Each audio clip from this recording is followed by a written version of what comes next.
condiciones laborales de las mujeres constructoras. Y vamos a dar la bienvenida a la directora de la carrera de Trabajo Social, licenciada Marcela Molina, como también a la docente universitaria Consuelo Flores. Reiteramos, condiciones laborales de las mujeres constructoras en nuestro país. Adelante, Omar Gómez. Muchísimas gracias, Henry. Tengo en mis manos la publicación, obviamente, de la carrera de Trabajo Social, una mirada al mundo de las mujeres constructoras, trabajo y cuidado familiar. Esta es la publicación que tenemos. Es una investigación que en realidad ya se terminó hace tiempo atrás y sobre la base de esta se tiene también otra investigación. Y lo importante de esto es el mostrarles una dimensión que muchas veces no es trabajada en nuestro medio, y es mirar cómo funciona el mundo de trabajo de un ámbito que hasta no hace mucho era de alguna manera restringida a las mujeres. Así es que muchísimas gracias, bienvenidas. A ver, ¿cómo nace la idea de, primero, llevar adelante esta mirada a este escenario laboral tan particular? Porque la mujer ha comenzado a incorporarse fuertemente en el ámbito de la construcción. Sí. Muy buenas noches a toda la comunidad televidente de Canal 13. Gracias, Omar, por la invitación. Acá presente la directora del instituto, Consuelo Flores, y mi persona. Efectivamente, el trabajo que hemos venido desarrollando en el área de prácticas de trabajo social ha incursionado en este campo, no solamente en este, sino en otros campos que eran espacios laborales no propios para las mujeres, sino tradicionalmente eran ejercidos por los hombres. Nos llamó mucho la atención porque nos contactamos con Red Habitat. Red Habitat es una ONG que efectivamente trabaja apoyando proyectos de vivienda, proyectos de construcción, proyectos de organizaciones de mujeres, y en este caso justamente Red Habitat fue la que logró que estas mujeres que estaban trabajando de manera individual, de manera grupal, aisladas, se les ha asociado, se han organizado la Asociación de Mujeres Constructoras, ASOMUCO.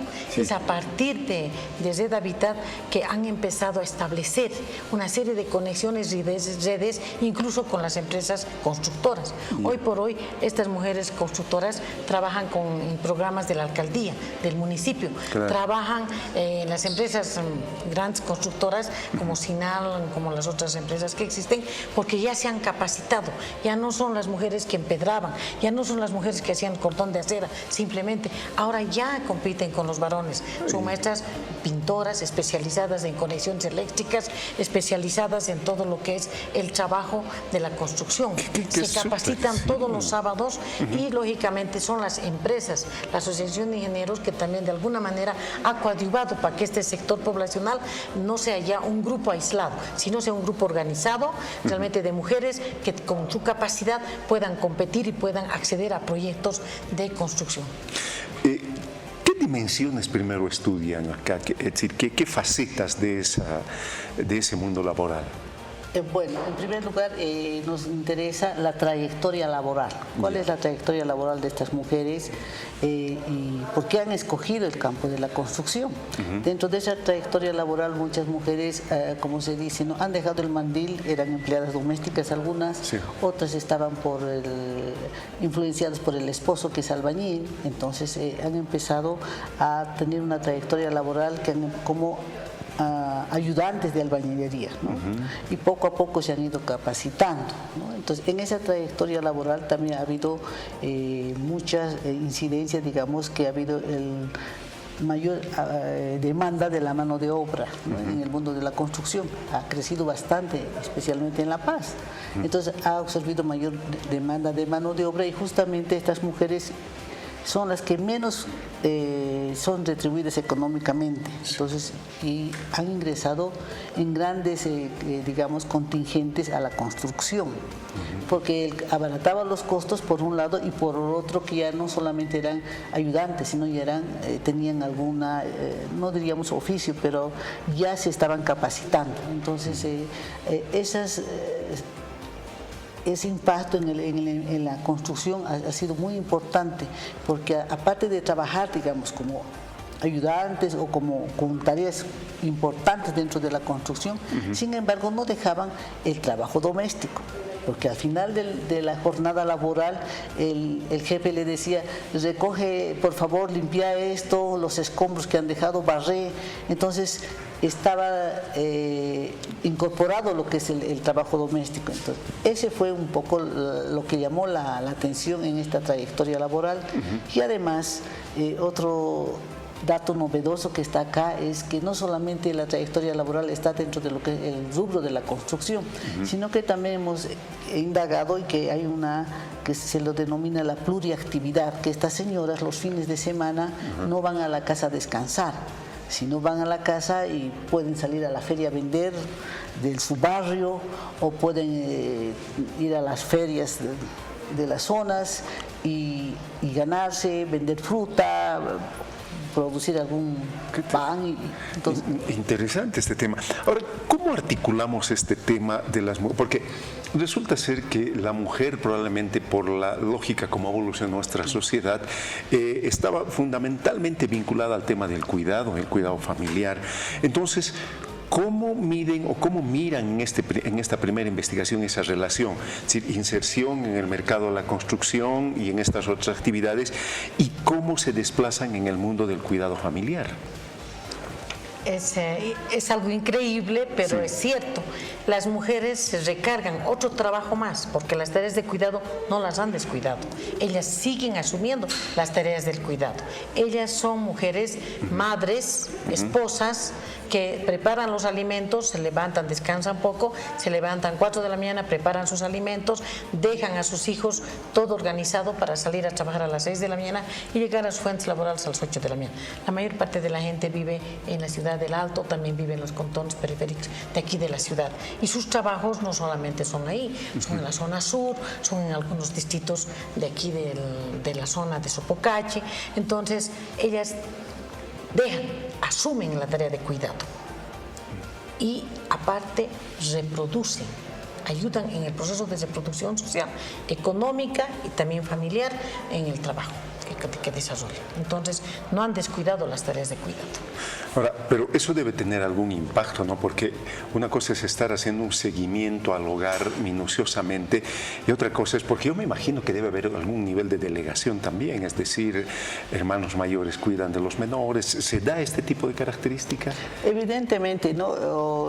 Hay que entender que la característica de estas mujeres constructoras, las familias, son mayor incidencia en familias monoparentales, o sea que son ellas jefas de hogar, por un lado, ¿no?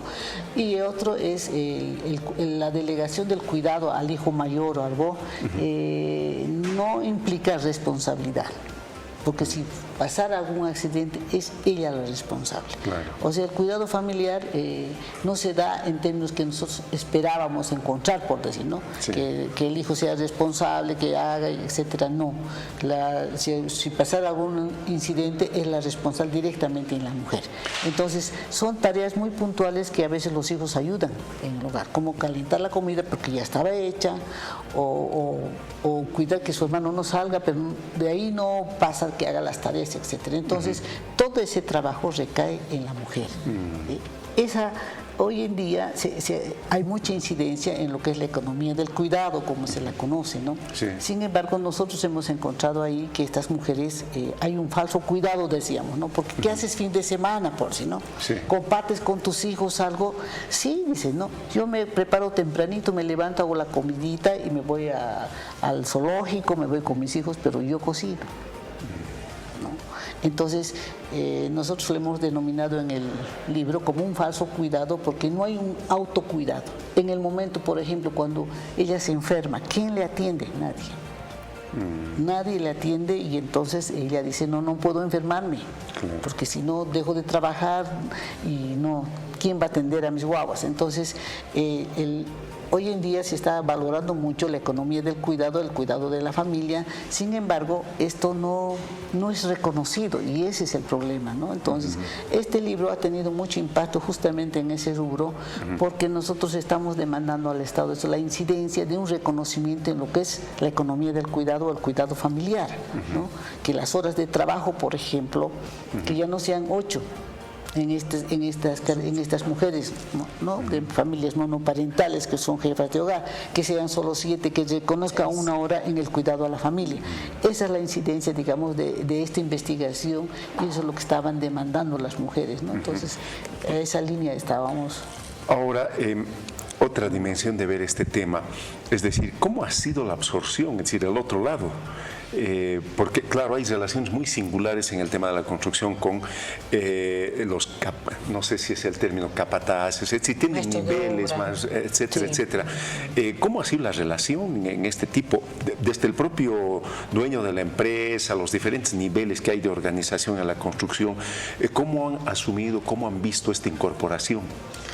Aún persiste nomás la desigualdad de género, la discriminación hacia la mujer. La mujer no puede ser maestro de obra, la mujer no puede ser responsable ni capataz ni jefe de cuadrilla. ¿Sí? Entonces los hombres siguen siendo los que ocupan esos lugares. Entonces hay una relación ahí de discriminación hacia la mujer y una relación de falta de equidad.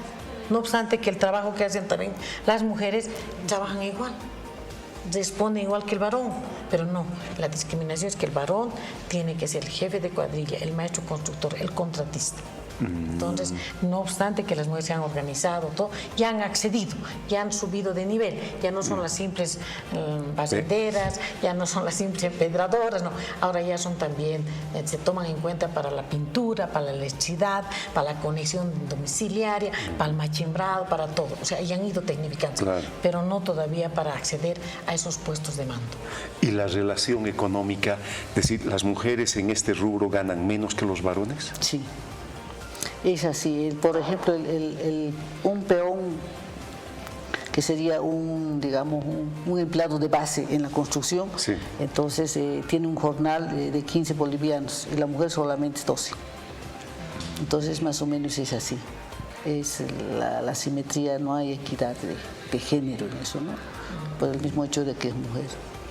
Ahora, una segunda fase de esta investigación ustedes han comenzado a encarar y es precisamente la que se vincula a los impactos que dan, porque resulta ser que el COVID ha impactado todos los escenarios de la vida internacional y, claro, nacional, y muchos sectores han sido afectados. ¿Cómo se ha generado, es decir, cómo ha reaccionado todo este escenario frente al COVID? Justamente en esta gestión 2022, en el área de prácticas se ha iniciado con 40 estudiantes a cargo de las 2 docentes que ahora estamos acá encargados de autoridades, pero tenemos nuestros estudiantes que nosotros ejercemos docencia de investigación y estamos desarrollando la investigación del impacto del COVID en las familias de las mujeres constructoras. Pero el impacto estamos haciendo en 4 dimensiones. Primero, en la trayectoria laboral de la mujer, en la familia, en todo lo que es la dinámica familiar, en el tema de la vivienda como satisfactor social y también en el tema de la salud mental. ¿Por qué? Porque el COVID, como ha afectado a toda la población en general, como tú lo dijiste, Omar, acá en estas familias ha tenido particularidades. Entonces, eso estamos viendo ahora. Y esta investigación es de tipo cualitativo, porque estamos trabajando cara a cara, cada alumna con una mujer constructora.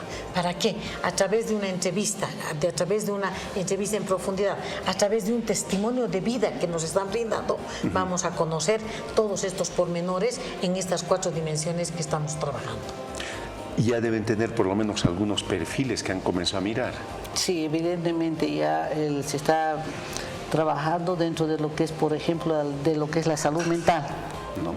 Es interesante encontrar, por ejemplo, el estado de estrés, el miedo, ¿no? Entonces creo que el impacto muy fuerte ha sido la primera ola, la segunda del COVID en nuestro país, ¿no?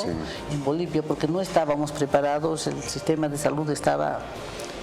No daba una respuesta adecuada, entonces ellas temían a la muerte. Muchos parientes han perdido sus familiares cercanos, pero ellas no querían reconocer que era por el COVID, ¿no? Tenían miedo a aceptar esa realidad porque no sabían cómo enfrentarlo. Esto ha generado mucha tensión en las familias, ¿no? Si antes las familias eran un poco más solidarias, todo, entonces ha generado un estado de desasobro, de miedo. Entonces decía, aquí se salva quien puede. Entonces las mujeres decían, primero son mis hijos. Ahora ya no es primero mi mamá ni mi hermano, sino mi hijo. Mis hijos, mis guaguas, ¿no? Entonces ese estado de desolación que ha generado en la primera ola, especialmente antes que nos lleguen las vacunas, ha sido muy, muy fuerte, ha repercutido mucho en la vida. Eso incluso ha cambiado las relaciones familiares, ¿no? Al interior entonces, ese es el impacto que estamos rescatando, ¿no? Que es lo que nosotros sabemos que es la salud mental, ¿no? Cómo estas mujeres, por ejemplo, cuando ya ahora están resfriadas, ya temen, lo primero que van a es sus hierbas naturales, todo porque dicen, este resfrío puede ser COVID. Y antes no sabían, ¿no? Entonces, también ha jugado todo un lenguaje simbólico de identidad cultural, por ejemplo, ¿no? En el Alto especialmente, porque pensaban que esto era una difamación por las circunstancias políticas que se encontraba el país, ¿no? Decían, no, esto ha sido exportado por la presidenta y cosas así, ¿no? Pero no sabían la magnitud de lo que iban a enfrentar, y cuando ya han empezado a tener pérdidas de los familiares muy cercanos, recién ha incurrido el miedo, el impacto. Entonces ha sido muy fuerte la primera ola, y eso es lo que estamos rescatando a través de las entrevistas en profundidad, los relatos que están. Entonces, a partir de esos relatos nosotros vamos a hacer el análisis del discurso para interpretar los mensajes, ¿no?, que nos estaban dando ellas. Es un tema cualitativo y poco trabajado tal vez, ¿no?, porque estamos entrando en la subjetividad, en la forma de sentir, de pensar y de actuar de estas mujeres frente a este COVID, ¿no? Entonces, eso es lo que le está dando otro matiz a esta investigación, ¿no? Entonces, en esa línea vamos. Ahora, ustedes nos decían que una gran parte de estas mujeres trabajadoras de la construcción regularmente es la que es padre y madre de un hogar. Es decir, eso también debe tener una característica, debe caracterizar fuerte esta investigación, porque claro, en el momento en que la mamá deja de salir a trabajar por el tema de la construcción, como que se pone en colapso también su capacidad de mantenimiento de la familia, etcétera. Sí, exactamente. La mujer, al asumir la responsabilidad económica de la familia, porque es jefe de hogar, al estar su familia constituida solamente por él y sus hijos, efectivamente pues es una doble responsabilidad que tiene. Uno, como formadora de sus hijos, y otra como reproductora social. ¿Por qué? Porque ella tiene que encargarse de la reproducción social de la familia, tiene que realmente encargarse de la economía. Entonces, ahí realmente se ve que ella tiene que ir pensando. Si bien está pintando, está decorando, está haciendo el trabajo, y ella está pensando en la hora que tiene que llegar a su casa para ver el tema de las tareas de los hijos, para ver las necesidades de sus hijos, de su familia, y al mismo tiempo llegando a su casa tiene que estar ya pensando en lo que mañana tiene que hacer. Y sobre eso el COVID más. Y efectivamente ella ha encarado, muchas de ellas en sus testimonios nos dicen, mi papá nos ha contagiado, no teníamos vacunas, ha muerto mi papá y nosotros nos hemos tenido que cuidar, cuidaba a mis hijos, que no se contagien, porque nosotros no teníamos capacidad económica para ir a un hospital, para comprar una medicina. Entonces hemos recurrido a la medicina tradicional, hemos recurrido a nuestras hierbas. Culturalmente sabemos cómo se cura la tos, cómo se cura realmente la afección pulmonar. Entonces hemos recurrido y con eso hemos frenado, hemos tratado de poner una barrera al contagio colectivo del COVID.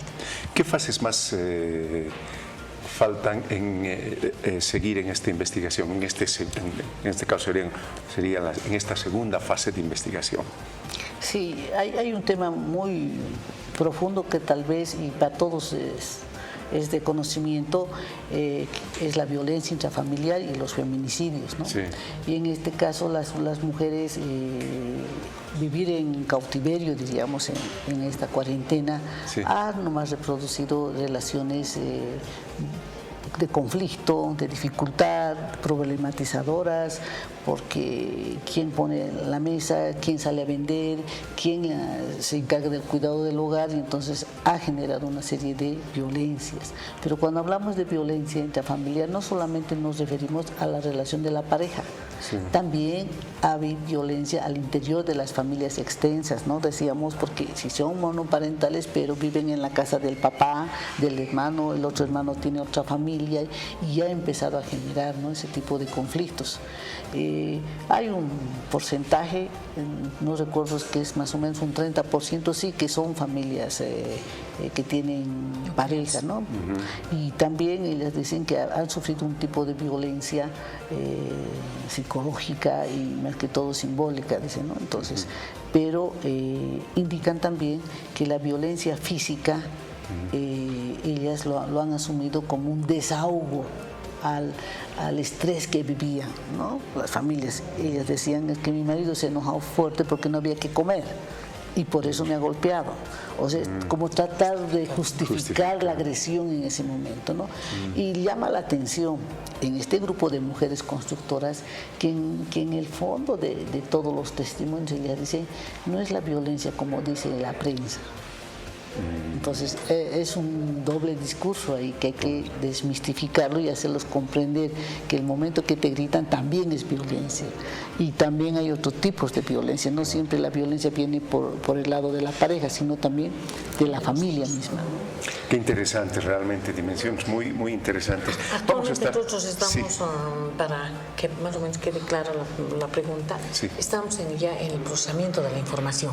Ya hemos recolectado la información de las mujeres de manera directa y hoy nos encontramos en la fase de procesamiento y análisis de los datos. Entonces ya vamos a ingresar en el mes de octubre a estructurar, digamos, el documento final, porque esta práctica debe finalizar el 30 de octubre. Tenemos calendario, entonces ya nosotros tenemos toda la información recogida, estamos procesando la información y efectivamente vamos a tener nuestro informe que lo vamos a publicar y le vamos a hacer llegar a Omar. No, pero no solo hacer llegar, tienen que estar nuevamente aquí para contarnos otras dimensiones. Les agradezco infinitamente. Muchísimas gracias por la gentileza. Gracias. Y nosotros vamos a seguir, Henry. Adelante, por favor.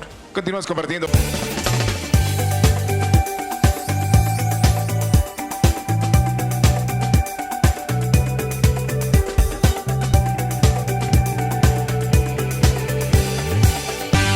TVU. Televisión para ti.